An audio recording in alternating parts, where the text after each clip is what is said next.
बच्चों, हिंदी साहित्य की कक्षा में आप सभी का स्वागत है। हिंदी साहित्य की कक्षा 8 का अध्याय संख्या 3 अनोखी मदद को आज हम पढ़ने जा रहे हैं। ये एक बड़ी सुंदर सी कहानी है।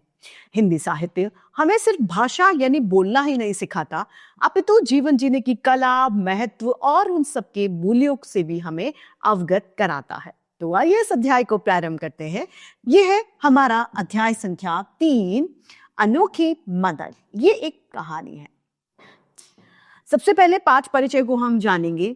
उसमें हमें पता चलता है कि ये कहानी एक ऐसे परिवार की है जो कभी साधन संपन्न थी, लेकिन बाद में निर्धनता यानी वो गरीबी का शिकार हो जाती है। घोर आवश्यकता यानी बहुत ज्यादा जरूरत होने के बावजूद भी परिवार के लोग पुरानी खानदानी इज्जत का ढोल बजाते रहते हैं और कहीं काम करने से बचते हैं। वो उनकी इज्जत के खिलाफ था कहीं काम करना, इसीलिए वो काम नहीं करना चाहते। आइए जाने कि किसकी अनोखी मदद से उनकी निर्धनता यानी गरीबी दूर हो गई। आइए पढ़ें। किसी शहर में एक कुलीन, कैसा परिवार? कुलीन परिवार रहता था।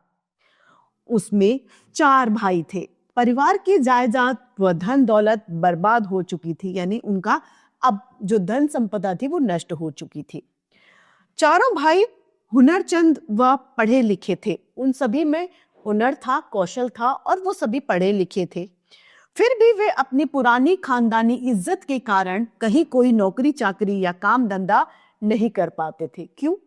क्योंकि ये उन्हें अपनी शान के खिलाफ लगता था। चाहे वो किसी भी तरीके से रहें, अपना कुछ भी मन मार के रहें, लेकिन वो कहीं काम नहीं करने जाते थे क्योंकि वो उन्हें अपनी इज्जत के ऊपर दाग लगने के बराबर लगता था। घर की गरीबत दिन ब दिन यानी लगातार बढ़ती जा रही थी। औरतों का सारा जेवर भी लुके छुपे यानी चुपचाप करके बिकता जा रहा था, बिक गया था। आखिर एक दिन ऐसा आया कि घर में अब कुछ भी न बचा और खाने के भी लाले पड़ गए। अब क्या किया जाए? आखिर अब कौन सा रास्ता निकाला जाए? उनके घर के बगीचे में एक सहजन का पेड़ था। सहजन एक वृक्ष का नाम होता है। उसके फलने का मौसम था, यानी अब उसमें फल लगने का सीजन था। बड़ी लंबी लंबी और हरी हरी सहजन की फलियां डालियों से लटक रही थी। उस पे एक फली नुमा फल लगता है जिसकी सब्जी, अचार इत्यादि बनाया जाता है।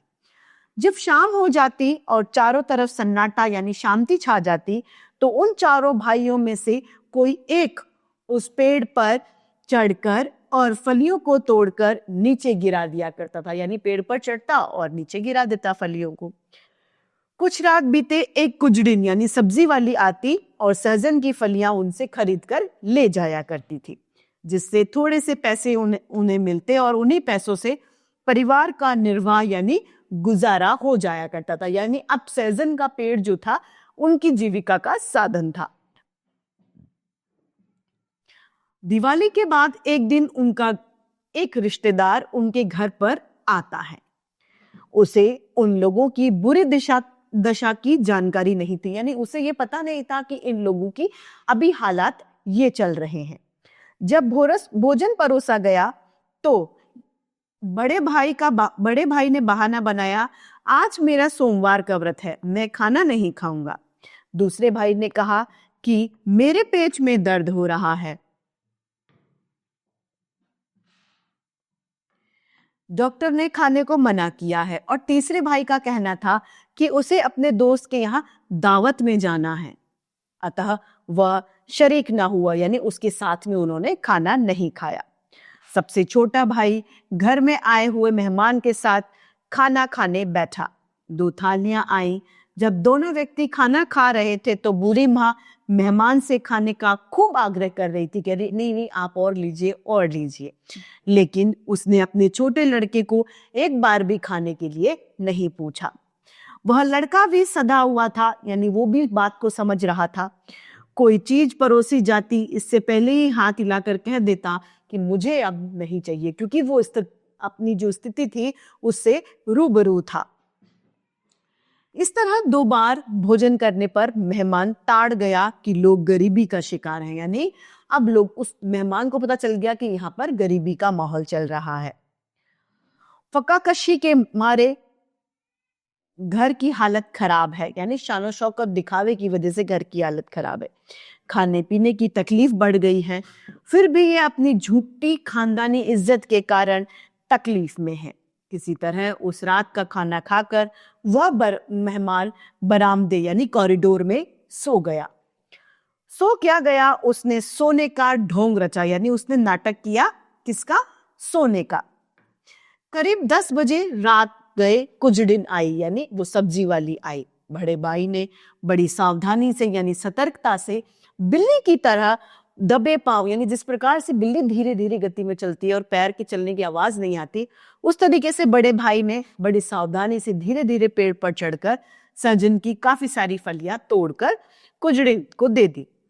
कुजड़िन जानती थी कि इस वक्त इनके घर में मेहमान है। उसे ये बात पता था कि आप यहाँ मेहमान आए हुए हैं, वह जो दाम देगी वह ले लेंगे, ज्यादा पैसे उससे न मांगेंगे। जब बड़ा भाई टोकरी में सहजन की फलियां लेकर कुजड़िन के पास आया तो उसने दाम कम दिए। क्या कम दिए? दाम, पैसे कम दिए और कहा कि आजकल सहजन की मांग नहीं है, मुझे भी बाजार में फायदा नहीं मिलता है, इसीलिए मैं आपको पैसे कम दूंगी। जब मुझे प्रॉफिट नहीं हो रहा तो मैं आपको कैसे दूंगी? ये बात उस सब्जी वाले ने कही। अब मैं तुमको पहले की तरह ज्यादा कीमत नहीं दे सकती, तुम्हारा मन हो तो लो, नहीं तो मैं यहां से चल देती हूँ। वो भी उनकी स्थिति का फायदा उठा रही थी। बड़े भाई ने मुंह पर उंगली रखते हुए कहा, यानी चुप हो जाओ, तुम जितना देना चाहो दे दो, मगर जोर से मत बोलो, बरामदे में हमारे मेहमान सो रहे हैं, वो उठ जाएंगे, जाग जाएंगे। कुजड़िन ने इस मौके का लाभ उठाकर उन फलियों के दाम और भी ज्यादा कम कर दिए। लाचार होकर बड़ा भाई को उतने ही पैसे लेने पड़े जितने उस सब्जी वाली ने उसे दिए। थोड़ी देर में कुजड़िन चली गई। चारपाइयों पर, यानी चारपाई जिसके 4 पैर होते हैं, जिस पर बिस्तर लगाया जाता है, वो पलंग होता है, जैसे खाट भी कहते हैं, उस पर सब लोग के जोर जोर से खर्राटे सुनाई आ रहे थे, यानी सभी लोग गहरी नींद में सो रहे थे। लेकिन मेहमान तो जाग रहा था। वह दूरदर्शी तो था ही, दूरदर्शी अर्थात दूर तक देखने वाला व्यक्ति तो वो था ही। उसने सोचा, यह कितना अच्छा प्रतिष्ठित खानदान है। झूठी और बनावटी इज्जत के ख्याल से ये नौजवान लड़के खाने पीने की तकलीफ बर्दाश्त कर रहे हैं और इस मामूली सहजन के पेड़ के भरोसे अपना गुजारा कर रहे हैं। वो ये बात अपने मन में सोचने लगा। वह चुपचाप उठा, बरामदे के एक कोने में पड़ी कुल्हाड़ी उसने उठा ली और बिना किसी आवाज के, आहट के उस सहजन के पेड़ के पास पहुंचा। उसने पेड़ को जड़ से ही काट दिया और धरती पर गिरा दिया। फिर पौ फटने से पहले, यानी सूर्य की किरण आने से पहले ही अंधेरे में वह मेहमान वहां से चला गया, यानी उनके घर से चला जाता है। सवेरा हुआ, बड़े भाई ने उठकर देखा कि मेहमान बरामदे से गायब है और बगीचे में सहजन का पेड़ कटा हुआ पड़ा है।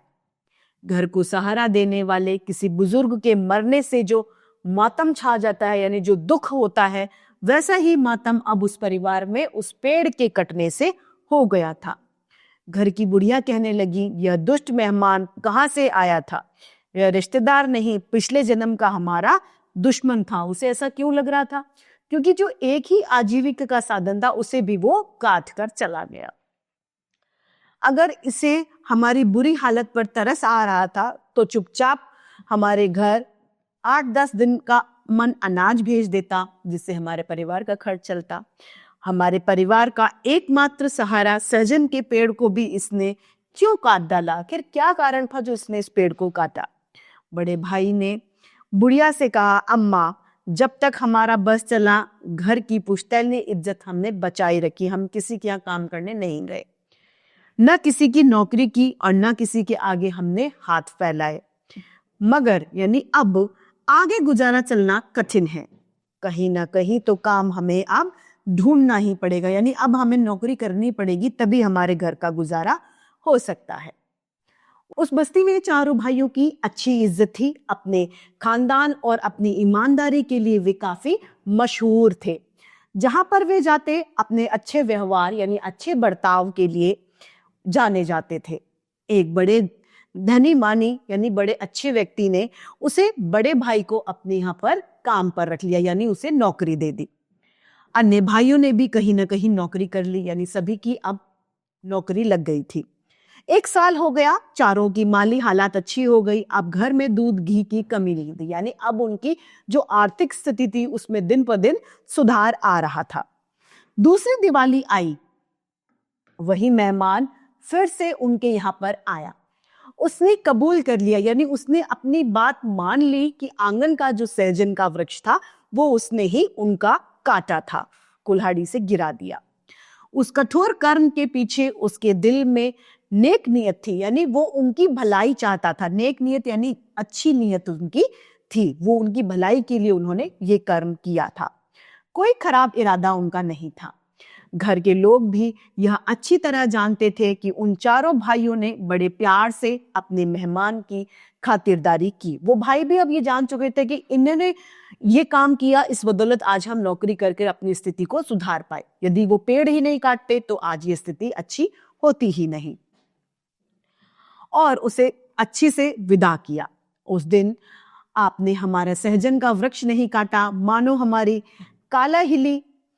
काहिली और बदकिस्मती को काट कर फेंक दिया है। हमारा बुरा समय को हमें काट दिया और हमारे दुर्भाग्य को आपने काट कर फेंका था। अगर आप हम पर तरस खाकर 5-10 मन अनाज यानी थोड़ा बहुत खाने के लिए हमारे यहाँ पर आप भेज देते तो हम और भी गिर जाते, बिल्कुल ही बुजदिल बन जाते। आपने हमारे बगीचे का पेड़ गिराकर हमारी गिरी हुई किस्मत को ही ऊंचा उठा दिया। दुनिया में भाई बंधु हो तो ऐसा। इस सुंदर सी कहानी के रचयिता है काका कालेकर। तो देखा, इस कहानी से हमें शिक्षा मिलती है कि कोई भी काम छोटा या बड़ा नहीं होता। इसी सीख के साथ हमारी आज की हिंदी साहित्य की कक्षा यहीं समाप्त होती है। फिर से हिंदी साहित्य में ऐसे रोचक अध्याय लेके आप सभी के समक्ष प्रस्तुत होते रहेंगे। आज के लिए इतना ही, फिर मिलते हैं। धन्यवाद।